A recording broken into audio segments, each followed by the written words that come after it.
തുറന്നല്ലേ ഇരിക്കുന്നത്. ഇത് നമുക്ക് സീൽ ചെയ്യാം. അപ്പം ഞാനിത് കണ്ടോ, ഇതിപ്പോൾ ഇതിൻ്റെ സ്വിച്ചാണിത്. ഇത് ഓൺ ചെയ്തു. ഇതുകൊണ്ട് ഇവിടെ ഒരു ലൈറ്റ് വന്നു. ഇനി നമുക്കിത് സീൽ ചെയ്യാം. ഒരിത്തിരി നേരം, ഒരു സെക്കൻഡ് കൂടി ഇങ്ങനെ പിടിക്കുക. അപ്പോൾ ഇത് ചൂടാവും. ഇനി അങ്ങ് വലിക്കുക.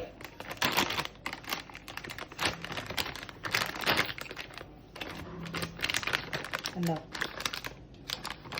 സീല്. ഇതൊന്ന് കട്ട് ചെയ്യണം. നമ്മൾ സാധാരണ കത്രികയല്ലേ ഉപയോഗിക്കുന്നത്, അതിന് പകരം നമുക്കിത് ഉപയോഗിക്കാം. നമുക്കിത് ഈ സ്വിച്ച് അങ്ങ് ഓഫ് ചെയ്യാം. ഇനി നമുക്ക് ലൈറ്റിൻ്റെ ആവശ്യമില്ല. എന്നിട്ട് ഇത് കണ്ടോ, ഈ ചെറിയ സ്വിച്ച്, ഇതാണ് കത്രികയായിട്ട് ഉപയോഗിക്കുന്നത്. ഇതുണ്ട്, ഇതിൻ്റെ ഉൾഭാഗം ഇങ്ങനെയാണ് കേട്ടിരിക്കുന്നത്. ഇങ്ങനെ ഉള്ളിലോട്ട് എടുത്ത് വയ്ക്കുക. ഇങ്ങനെ വെച്ചിട്ട് പ്രസ് ചെയ്യുക. എന്നിട്ട് ഇങ്ങനെ വലിക്കുക. ഇതാ കണ്ടോ, മുറിഞ്ഞു. ഇനി നമുക്ക് സീൽ ചെയ്യാം. ഇതല്ലേ ഇങ്ങനെ ഇരിക്കുന്നത്. ഇവിടെ നിന്നാണ് സ്റ്റാർട്ട് ചെയ്യേണ്ടത്. ലെഫ്റ്റിൽ നിന്ന് റൈറ്റിലേക്ക്.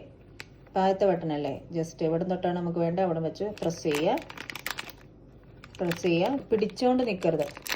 ഇനി അങ്ങ് പോവുക. സീല് കണ്ട, ലൈറ്റ് കണ്ട, സീലായി. ഇതിൻ്റെ കൂടെ ഒരു കേബിൾ വരും. അത് നമ്മുടെ ഫോണിൻ്റെ അഡാപ്റ്ററൊക്കെ ഉണ്ടല്ലോ, അതിൽ കുത്തിയിട്ട് ഇതുണ്ട്. ഇവിടെയാണ് അതിൻ്റെ പോയിന്റ്. ഇവിടെ കുത്തി റീചാർജ് ചെയ്യുന്നതാണിത്. ബാറ്ററി അല്ല, റീചാർജ് ചെയ്ത് ഉപയോഗിക്കാം.